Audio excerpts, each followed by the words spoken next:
ইদানিং গ্রামাঞ্চলে half pant পরা ছেলে অনেক দেখা যাচ্ছে, যদিও বয়সে তারা প্রাপ্তবয়স্ক। ইসলামের আলোকে বয়স্ক মানুষদের হাফ প্যান্ট পরে জনসম্মুখে ঘুরে বেড়ানোর বিধান কি? এটা পরিষ্কারভাবে হারাম কাজ ভাই। আমাদের তরুণদের মধ্যেই পশ্চিমাদের অন্ধ অনুকরণের যে একটা প্রবণতা দেখা যাচ্ছে, যে পশ্চিমারা যেরকম করে এরকম করতে হবে। আমাদের এই অঞ্চলে মানুষ লুঙ্গি পরে। এখন আমাদের তরুণ সমাজের একটা বড় অংশ আছে, এরা জীবনে লুঙ্গি পরে না, তারা শুধু প্যান্ট পরবে, ওই চুঙ্গা ছাড়া কিছু পরবে না। তারা হয় হাফ চুঙ্গা পরবে আর নাহলে ফুল চুঙ্গা পরবে, মানে চুঙ্গাই পরবে সব অবস্থায়, কিন্তু তারা কোনো অবস্থাতে লুঙ্গি পরবে না। লুঙ্গি পরার ভিতরে কোনো সওয়াব আছে গুনাহ আছে আমি সেটা বলছি না, আমি বলছি যে বিদেশি সংস্কৃতি, বিশেষ করে পশ্চিমাদের সংস্কৃতি জোর করে পুশ করানো হচ্ছে এদেশে।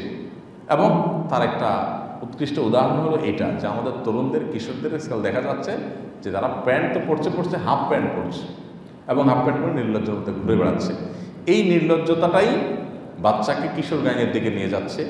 যে কিশোর তার বাবা মায়ের দিকে মুখ তুলে তাকাতে তার ভিতরে জড়তা কাজ করত, যে কিশোর সিনিয়র মানুষকে, বড় ভাইকে দেখে সালাম দিয়ে বিনয় প্রকাশ করার কথা ছিল, সেই যুবক বাপের বয়সী মানুষের গায়ে হাত তুলতে পারছে যখন সে কিশোর গায়ের সদস্য হচ্ছে।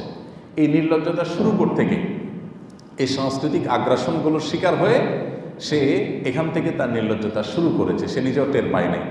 কারণ নিজের রান, নিজের হাঁটু এগুলো মানুষের সামনে প্রদর্শন করা এটা লজ্জাহীনতার প্রকাশ, আর এগুলোকে ঢাকার চেষ্টা করা এটা লাজুকতার প্রকাশ। ওসমান বিন আফফান রাদিয়াল্লাহু তাআলা আনহু, ইসলামের তৃতীয় খলিফা, তিনি খুব লজ্জাশীল ছিলেন। এত লজ্জাশীল ছিলেন, এত লাজুক ছিলেন, এত জড়তা ছিল যে নবী করিম সাল্লাল্লাহু আলাইহি ওয়াসাল্লামের সামনে বসা ছিলেন একদিন, তার পায়ের উপরে যে কাপড় ছিল সে কাপড়টা পায়ের যে হাঁটু এবং টাকনুর মাঝামাঝি যে গোছা, এই গোছার একটু উপরের দিকে উঠেছিল, হাঁটুর কাছাকাছিও যায় না, একটু উপরের দিকে উঠেছিল। তিনি লজ্জায় লাল হয়ে গেছেন, তাড়াতাড়ি করে কাপড়টা ঠিক করে দিয়েছেন।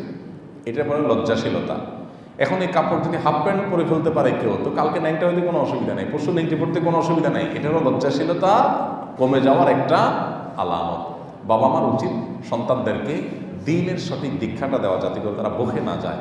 এই লজ্জা যখন ভাঙবে, সে বাবার মতো মানুষের গায়ে হাত দিতে, কিশোর গ্যাংয়ের সদস্য হতে, সন্ত্রাসী হতে, মাদকের দিকে হাত বাড়াতে সে কার্পণ্য করবে না। তো এই জন্য সন্তানদেরকে ধ্বংসের হাত থেকে বাঁচাবার জন্য দ্বীনি শিক্ষা প্রত্যেকটা পরিবারে দেওয়ার এবং চর্চা করার কোনো বিকল্প নেই। আর না হলে ধ্বংস যখন চতুর্দিকে হবে, তখন আপনার পরিবারও ধ্বংসের দিকেই এগিয়ে যাবে।